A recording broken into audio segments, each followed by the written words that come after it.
সবাই বলে গরিবের জাতীয় মাছ, আমি বলে আমার সবচেয়ে প্রিয় মাছ। হ্যালো এভরিওয়ান, আসসালামু আলাইকুম। কেমন আছেন? আশা করি অনেক অনেক ভালো আছেন। কিন্তু কয়েকদিন ধরে আমার আমার প্রিয় মাছটা খাইতে মন চাইছিল, আমার বাসায় ছিল না। তো আজকে সকালে বড় একটা মাছ নিয়ে আসছি, পুরো ডিম হয়ে গেছে। আর দেখেন কত সুন্দর একটা কালার।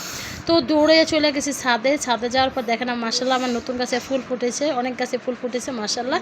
আর এখন ভাবছি আজকে হলো সব ছাদের দিয়ে প্রিয় মাছ বেগুন দিয়ে আর বটবুটি হয়েছে কয়টা। আইসা দেখি বটবুটিটা জানি কে চুরি করে নিয়ে গেছে, 5-6টা বটবুটি পাইছি। তো যাই হোক, আমার কষ্ট লাগে, সবাইকে আমি দিয়ে খাই, তারপর কেন না করে ছেড়ে, এটা অনেক কষ্ট লাগে, গাছগুলো আমার বাঁচে না। তারপর আমি জানি না কে নেয়, আল্লাহ জানে। তো এদিকে মরিচ ছিটতেছে, বটবুটি ছিটতেছে, আর দেখেন না মুঠ ভরে বেগুন ছিটতেছে। আলহামদুলিল্লাহ আলহামদুলিল্লাহ। আজকে আমার প্রিয় মাছটা, আমার প্রিয় তরকারি দিয়ে রান্না করব, কারণ বেগুনটা আমার অনেক পছন্দ, কিন্তু খাইলেই আমার অ্যালার্জি আছে, চুলকানি হয়ে যায়। তারপরও লোভ সামলাইতে পারি না। আর আমার প্রায় টবে কারণ বেগুন গাছ।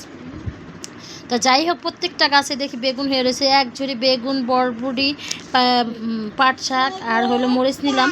আর পাট শাকটা করলাম এবার নিয়ে 6-7 বার খাওয়া হয়ে গেল, কারণ পাট শাক ছিঁড়ে নিলে পরে দেখা যায় 10-12 দিন পর আবারও হয়ে যায়। আলহামদুলিল্লাহ, আল্লাহর কাছে হাজার হাজার শুকরিয়া, এরকম শাকসবজি নিয়ে মোটামুটি খেতে পারি, তারপর নিজের মতন একটু চলতে পারি, যে আমার নিজের শাকসবজি একটা বিষমুক্ত শাকসবজি খাইতে পারি আলহামদুলিল্লাহ। তো আজকে যে শাকটা একবার একটু হয়ে গেছে, যেহেতু কোনো ফরমালি ছাড়া এগুলা রান্না করলে একবারে সিদ্ধ হয়ে যায়, আর একবারে মানে এতটুকু হয়ে যায়। আর যে প্রিয় মাছটার আজকে বেগুনগুলো সুন্দর করে কেটে নিলাম, কেটে নিয়ে ধুয়ে নিলাম, ধুয়ে নেওয়ার পর পরিষ্কার করে নিলাম, পরিষ্কার করে মশলার সাথে মিক্স করে দিলাম। আর শাকটা দেখেন কতটুকু হয়ে গেছে, তারপরও ভালো লাগছে মাশাল্লাহ, দেখতেও সুন্দর, খেতেও বেশ সুন্দর। তো যাই হোক, এই যে শাকটা হয়ে গেছে, এখন হলো প্রিয় মাছগুলো আমি ভেজে টেজে নিলাম, আর তার সাথে আমার হাজব্যান্ডের জন্য আবার ইলিশ মাছ দিয়ে দিলাম। উনি আবার আমার প্রিয় মাছটা খাইতে চান, এদিকে তো কষ্ট লাগে বেশি।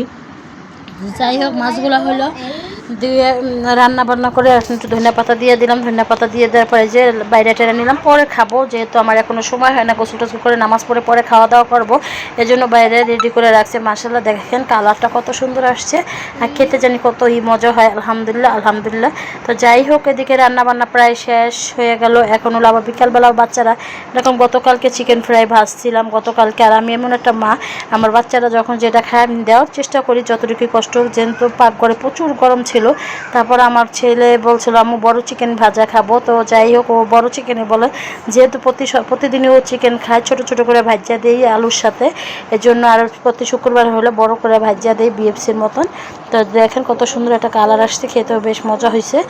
আর দেখেন এগুলা আমার বাচ্চারা অনেক পছন্দ করে। আর শুক্রবার হলে যেহেতু আমার ছেলের মাদ্রাসাটা বন্ধ থাকে, ও পরিপূর্ণভাবে একটু খেতে পারে, তো কয়েক পিস চিকেন ভাজিয়ে দিলাম বাচ্চাদের খাওয়ার জন্য। তো যাই হোক, তো দেখেন এখন খেতে খেতে বিদায় নিতে নিয়ে যাব বিদায়। আর দেখেন খাওয়া দাওয়া শেষও হলো, সুন্দর করে হলো। এখন হলো আমি একটা মুরগির কাছে গেলাম, বারান্দার ভিউটা দেখেন মাশাআল্লাহ অনেক সুন্দর লাগতেছিল। আর বারান্দা কিন্তু আমি একটা লাইট জ্বালিয়ে রাখছি, আর কিছু ফুল ফুটে রয়েছে, এত কিউট লাগতেছিল। তো সবাই ভালো থাকবেন, সুস্থ থাকবেন, আল্লাহ হাফিজ, আসসালামু আলাইকুম।